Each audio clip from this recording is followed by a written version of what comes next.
Assalamu alaikum wa rahmatullahi wa barakatuh. Ndugu zangu, watu wa tiba za asili na afya iliyo bora, tunaendelea tena masomo yetu mazuri kabisa katika hali ya kulimishana, kufundishana, kukanyana, na wakati mwingine tupo hapa katika lengo la kupiana faida kadha wa kadha. Leo nimekuletea faida hizi, na faida hizi nakuletea hapa unapaswa sana ufahamu. Unapaswa sana ufahamu, tena ufahamu. Kwa sababu ukifahamu wewe huenda kukusaidia.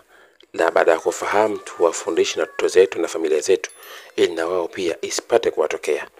Sawa? Kuna wanyama ambao tanaelezea wa aina 3 ambao ukiwaona usipende kuwapiga. Na kama una tabia kuwapiga basi usipige. Sawa? Basi usipige.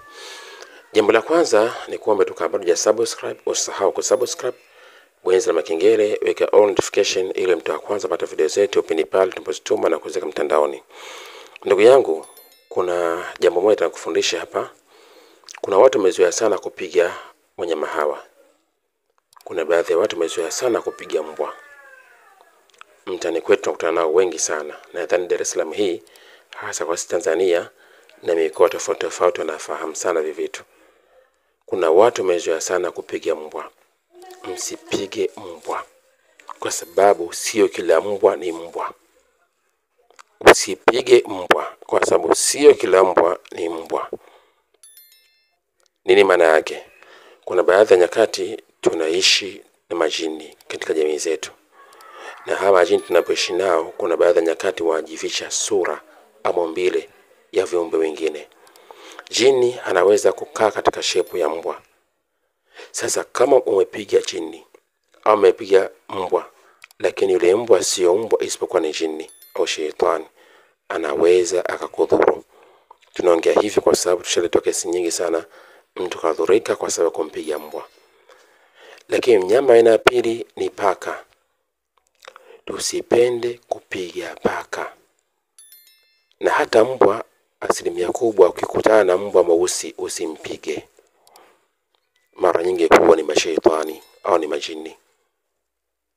Au mbwa mwekundu usimpige, mara nyingi huwa ni mashaitani au majini. Lakini kuna wengine hupenda kupiga paka. Wamezoea sana kupiga paka.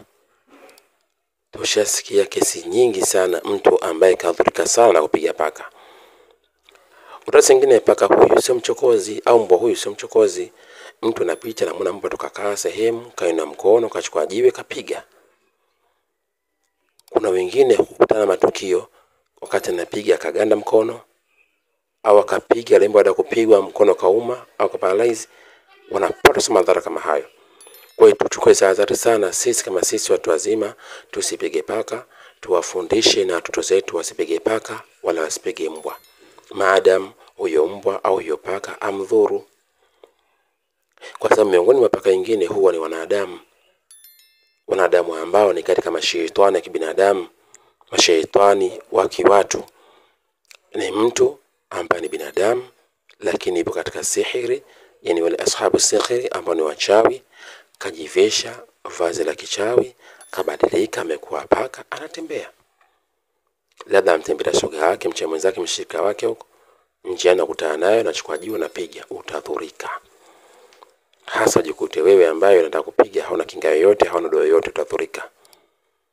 Kuna watu wanaishi na visasi vya wachawi. Mambo yao hayaendi kwa sababu walishapewa laana za kichawi. Wanalalamika tusifanikiwi hivi na hivi hivi na hivi, kumbe kapiga paka. Yule paka kumbe ni mchawi au ni jini yule shetani, anaanza kumrejesha na kumdhuru, mwisho siku mpaka afanikiwi kwa sababu kapiga paka. Lakini kiumbe wa tatu na mwisho ambaye nashauri sana msikiwakuta msipende kupiga piga, basi ni nyoka. Hata Mtume wetu Muhammad sallallahu alaihi wasallam alitufundisha kwamba tusipige nyoka ambaye tumemuona ndani ya nyumba.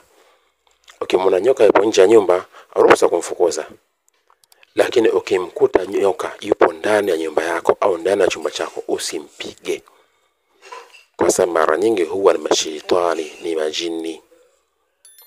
Unaweza kupiga yule nyoka, badala ya kupiga nyoka mbona mpiga shetani akakudhuru naye, ima wewe mkafa au akafa yeye naye ukafa au kafa wewe yakapona.